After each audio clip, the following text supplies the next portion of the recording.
Gerbiami Lietuvos žmonės, šiandien Lietuva yra faktiškai prie bedugnės krašto. Iš Lietuvos bėga žmonės, jaunimas, dabar jau pradėjo bėgti ir vyresni. Kyla klausimas, kodėl? Kodėl per pastaruosius daugelį metų Lietuvoje situacija tik blogėjo? Kodėl ekonomika ėjo vis žemyn? Kodėl Lietuvos žmonių moralė krito? Kodėl tarptautinė Lietuvos padėtis blogėjo? Lyg ir įstojome į NATO, Europos Sąjungą. Man atrodo, kad problema yra ta, kad mes patys žmonės nesame aktyvūs. Mes turėtumėm aktyviau eiti į visuomeninį gyvenimą, į politinį gyvenimą, nebijoti žodžio politika, kadangi kol mes esame pasyvūs, tol mumis naudojasi oligarchai, korumpuoti žmonės. Ir todėl aš norėčiau pakviesti jūs būti aktyviais ir kartu su Socialistiniu liaudies frontu dalyvauti naujos Lietuvos kūrime. Kas yra Socialistinis liaudies frontas? Ko jisai siekia? Pirmiausia, mes siekiame socialinio teisingumo. Mes norime, kad Lietuva būtų socialiai teisinga valstybė, kad joje žmonės gyventų normalų, pasiturinti gyvenimą, būtent dauguma žmonių, o ne mažuma, kaip dabar dėja yra Lietuvoje. Lietuvoje šiuo metu gerai gyvena labai nedidelis žmonių skaičius. Jie turi viską. O dauguma žmonių yra nuskurdę arba beveik prie skurdo ribos, bankrutuoja, praranda darbą, išvažiuoja į užsienį. Ir būtent, kad apversti šitą piramidę, kad daugiau žmonių Lietuvoje gyventų gerai ir jaustųsi gerai psichologiškai, būtent dėl to ir susikūrė Socialistinis liaudies frontas. Mes siekiame socialinio teisingumo, mes siekiame humanizmo, mes siekiame, kad Lietuva nebūtų mėtoma iš kairės į dešinę. Čia apie mus prikurti įvairūs mitai, kad mes esame Kremliaus partija, kad mes esame Rusijos partija.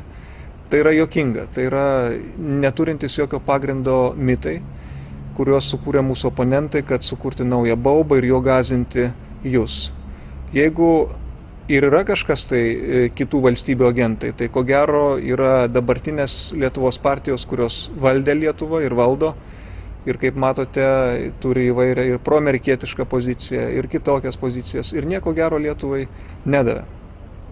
Kaip mes norime pasiekti šitą tikslą? Pirmiausiai, mes norime padaryti taip, kad ekonominiai santykiai Lietuvoje pasikeistų.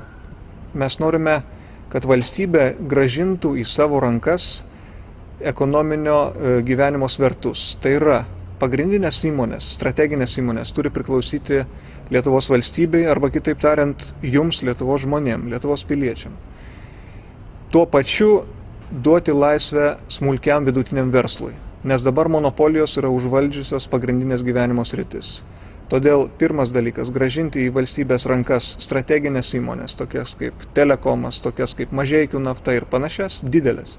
Bet jokių būdų negrąžinti į valstybės rankas smulkaus ir vidutinio verslo. Jisai turi likti jūsų smulkių vidutinių verslininkų rankose, bet jis turi teisę ir turi turėti sąlygas veikti. Dabar Lietuvoje monopolijos yra uzurpavusios rinkas, diktuoja sąlygas ir jūs, smulkus vidutiniai verslininkai, neturite galimybių išsilaikyti nelygioj konkurenciniai kovoj. Todėl dalis iš jūsų dėja bankrutuoja, išvažiuoja iš Lietuvos ir panašiai.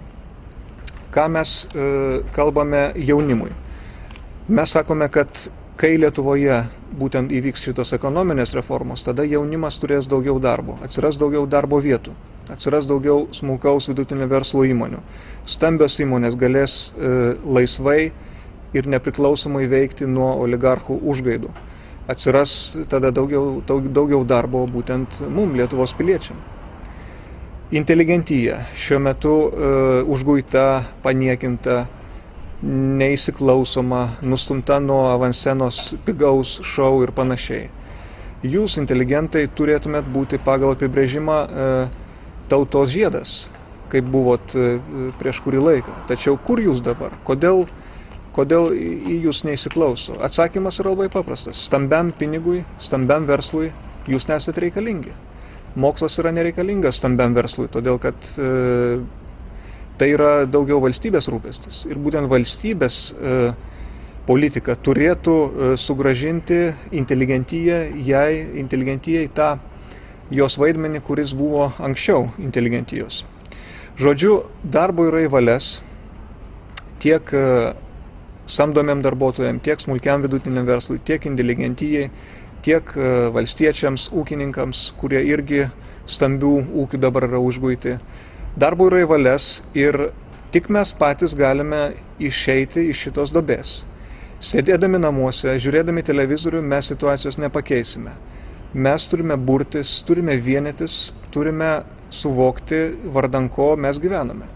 Ir emigruoti nėra išeitis, todėl kad emigrantų dalia irgi labai sudėtinga yra.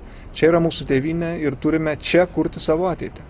Todėl aš noriu pakviesti visus Lietuvos piliečius, jaunus ir senus, įvairiausių profesijų, įvairiausių tautybių, vienytis į platų visuomeninį politinį judėjimą Socialistinį liaudies frontą už savo teisės, nes niekas kitas mum net neš laimės. Pasaka apie gerą karalių yra pati pavojingiausia pasaka. Jokių gerų karalių nebūna, jokių gerų valdžių nebūna. Valdžia būna gera tik tada, kai jinai yra kontroliuojama ir kai ją būtent sudaro jūs, piliečiai patys. Todėl kviečiame visus būti aktyviais ir ateit pas mus į Socialistinį liaudies frontą.